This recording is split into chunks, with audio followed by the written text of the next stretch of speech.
राजन, जिन्हें हम सृष्टि के रचनाकार के रूप में जानते हैं, जब उनकी उत्पत्ति प्रभु के नाभि कमल से हुई तो उन्होंने यह जानने की बहुत कोशिश की कि मैं कहाँ से उत्पन्न हुआ हूँ, किंतु बहुत विचार करने के उपरांत भी उनके रूप को न जान सके, उनकी रची हुई माया का भेद ब्रह्मा जी भी न जान सके, तो सांसारिक मनुष्यों की तो सामर्थ्य क्या है।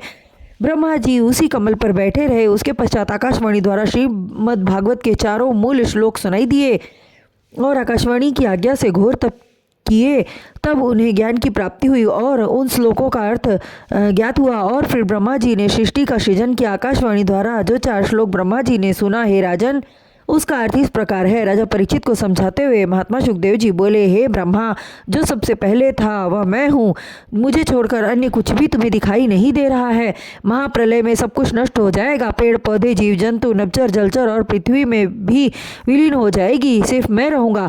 ठीक उसी प्रकार जैसे अंग प्रत्यंग में धारण किए जाने वाले स्वर्ण आभूषण के नाम अलग अलग होते हैं, किंतु भट्टी में डालकर गलाने के पश्चात एक रूप हो जाता है, उसी तरह मुझे आभूषण नहीं बल्कि सोना समझो। अनेक रूप धारण करके अलग अलग नामों से मैं पृथ्वी पर प्रकट होता हूँ। प्राणियों को जन्म देकर सामर्थ्यवान मैं ही बनाता हूँ और उनके सामर्थ्य का हनन भी मैं ही करता हूँ। जब मेरी अकेले रहने की इच्छा होती है तो प्रलय कर देता हूँ। हे ब्रह्मा, मेरे अलावा जगत की समस्त वस्तुएं नश्वर हैं, झूठी हैं।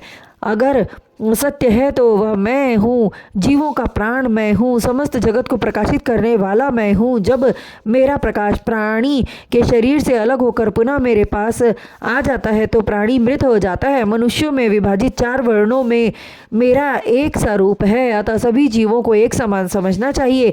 मैं मोतियों की माला का धागा हूँ, जिसके बिना मोतियों का कोई मूल्य नहीं है। अतः संसारी माया में न फंसो और मेरे नाम का तप करो, तभी तुम मेरा दर्शन लाभ कर सकोगे। और तुम्हें जीवों की रचना करनी है, किंतु मन में दया भाव रखकर सृष्टि की रचना करने में तुम्हें किसी प्रकार का दुख न होगा। ज्ञानी महात्मा लोग तुम्हारे नाम का जप करके अपने जीवन का लक्ष्य प्राप्त करेंगे। एवं तुम मेरे सूक्ष्म चतुर्भुज रूप का ध्यान करो, तप करो। तपस्या मेरा हृदय है और मैं उसकी आत्मा। इसे मेरी आज्ञा मानकर सांसारिक वस्तुओं को झूठ समझना। सत्य केवल मैं ही हूँ और मैं ही रहूँगा। ऐसा कहकर आकाशवाणी शांत हो गई। तब सुखदेव जी राजा परीक्षित से बोले, हे राजर्षि, ब्रह्मा जी ने प्रभु द्वारा बताए गए 4 श्लोकों का सार केवल नारद जी को समझाया, अपने अन्य पुत्रों को नहीं। नारद जी ने वेदव्यास जी को और मेरे पिता श्री वेदव्यास जी ने मुझे बताया और उसी मोक्ष प्रदान करने वाले प्रभु के चरित्र रूपी श्रीमद् भागवत की कथा का पान मैं तुम्हें करा रहा हूँ। श्रीमद् भागवत में 10 कथाएं हैं, जिन्हें मैं एक एक कर तुम्हें सुनाता हूँ। तुम ध्यान देकर कथा श्रवण करो।